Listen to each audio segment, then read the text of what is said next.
최근 서울과 수도권의 부동산 거래량이 고점 대비 10분의 1로 하락하면서 이런 거래량 급감이 부동산의 고점을 예견하는 것이 아니냐 하는 여론이 확산되고 있습니다. 특히 세종 및 대구의 경우 약 4달간 하락세가 지속되며 폭락 불안감이 극대화되고 있는 상황입니다. 이번 영상에서는 최근 일어나고 있는 부동산 시장의 급격한 거래량 감소가 왜 부동산 폭락의 시초가 되는지에 대해서 알아보도록 하겠습니다. 영상 감상 전 구독과 알림 설정을 통해 인생 투자 기회를 잡을 수 있는 전문적인 부동산 인사이트를 꾸준히 받아보실 수 있습니다. 첫 번째, 급격한 거래량 감소는 매수 수요가 감소했다는 것을 의미합니다. 보편적으로 부동산 시장은 매도자가 우위에 있는 시장입니다. 왜냐하면 부동산 시장은 매도자가 매물을 자신이 매도하고 싶은 가격에 제시하면 매수자가 그 가격에 살지 말지 결정하여 거래하는 시스템이기 때문입니다. 그래서 일반적으로 거래량이 많다는 것은 매수자의 강력한 매수 의지로 인해 매수자가 매도자가 제시한 높은 가격에 적극적으로 매수를 하고 있다는 것을 의미합니다. 이런 관점에서 봤을 때 거래량이 급격하게 감소했다는 것은 매수자가 매수의 적극성을 상실하여 더 이상 매도자가 제시한 비싼 가격에 적극적으로 매수하고 있지 않다는 것을 의미합니다. 따라서 거래량의 침체는 매수 수요가 급격하게 저하되어 있다는 것을 나타내는 지표이며 강력한 부동산 하락의 시그널이라고 할 수 있습니다. 두 번째, 거래량이 급감하면 부정적인 외적 변수들의 영향력이 커집니다. 즉, 다양한 부정적인 외적 변수들이 부동산 시장의 변동성을 만들어낼 가능성이 커진 것이라고 할 수 있습니다. 예를 들어 코로나로 인해 자영업자들이 경제적인 위기를 겪게 되어 유동성 확보를 위한 자영업자들의 부동산 매물이 발생하는 상황을 가정해 보겠습니다. 2021년과 같이 거래량이 많은 상황에서는 이러한 외적 변수로 시장에 나온 매물이 급매물로 낮은 가격에 거래되지 않습니다. 거래량이 많기 때문에 굳이 급매물로 올리지 않아도 매물을 받아줄 매수자가 많기 때문입니다.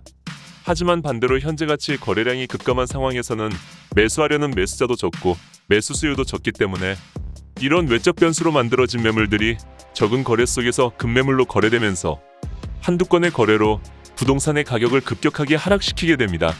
최근 인플레의 증가, 금리 인상, 대출 규제, 인구 구조의 변화, 3기 신도시로 인한 공급 확대 등 부동산 시장에 부정적인 다양한 외적 변수들이 누적되고 있습니다.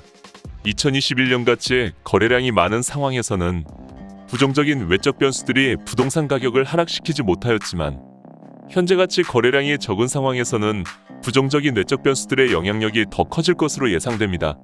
세 번째, 장기적인 거래량 침체는 매도 물량을 누적시켜 하락 압력을 증가시킵니다. 보편적으로 주택은 임차를 통해 거주할 수 있기 때문에 무조건 집을 사야 하는 사람은 거의 없습니다. 즉 매수인에게는 집을 사지 않아도 임차라는 방법을 통해 거주할 수 있는 다른 경우일 수가 있는 것입니다. 반면에 매도자의 경우 다양한 이유로 인해 무조건 집을 매도해야 하는 사람들이 존재합니다. 그렇기 때문에 거래량 침체가 지속될수록 시장에서는 매수자가 우위에 서게 됩니다. 무조건 팔아야 하는 사람은 있는데 무조건 사야 하는 사람은 매우 적기 때문입니다. 거래량 침체가 지속되면 매도자는 매도 경쟁을 하게 되지만 매수자는 매수를 미루는 것이 더욱 이득이 되기 때문에 매수를 계속 미루게 되면서 시장에는 매도 물량이 증가하게 됩니다. 점점 쌓이는 매도 물량은 매도 경쟁을 부추기며 결국 부동산 시장을 하락시키게 됩니다. 네 번째, 장기간 상승 이후의 거래량 침체는 강력한 하락 시그널입니다. 장기간 상승 이후의 매도자들은 오랜 상승기로 인해 이미 많은 시세 차익을 보고 있는 상황이기 때문에 상대적으로 쉽게 시세보다 낮은 가격에 자신의 주택을 매도할 수 있습니다. 예를 들면 상승기 초반에 5억짜리 집이 5.5억이 됐다고 가정해 보겠습니다. 이런 상황에서 매도인들은 시세 차익이 5천만 원밖에 되지 않기 때문에 가격이 하락하게 되면 매도를 주저하게 됩니다. 하지만 오랜 상승으로 인해 5억짜리 집이 10억이 된 상황을 가정해 보면 매도자의 입장에서는 이미 큰 시세 차익을 보고 있기 때문에 시세보다 1, 2억 저렴한 금액에 쉽게 주택을 매도할 수 있습니다.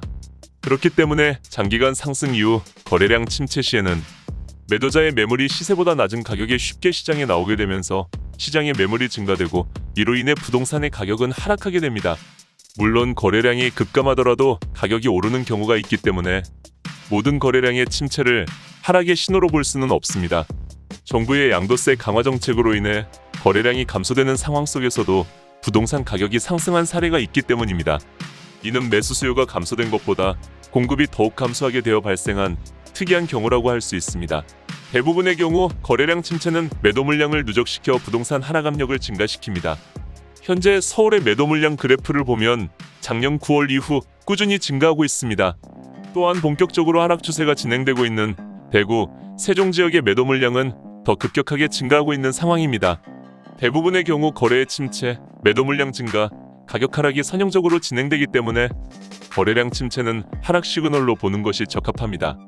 따라서 거래량이 급락하면 매도 물량을 유심히 지켜봐야 할 필요가 있습니다. 지금까지 최근 일어나고 있는 부동산 시장의 급격한 거래량 감소가 왜 부동산 폭락의 시초가 되는지에 대해서 분석해봤습니다.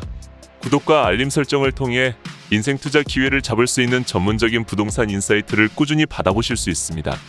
구독과 좋아요는 컨텐츠를 만드는데 큰 힘이 됩니다. 감사합니다.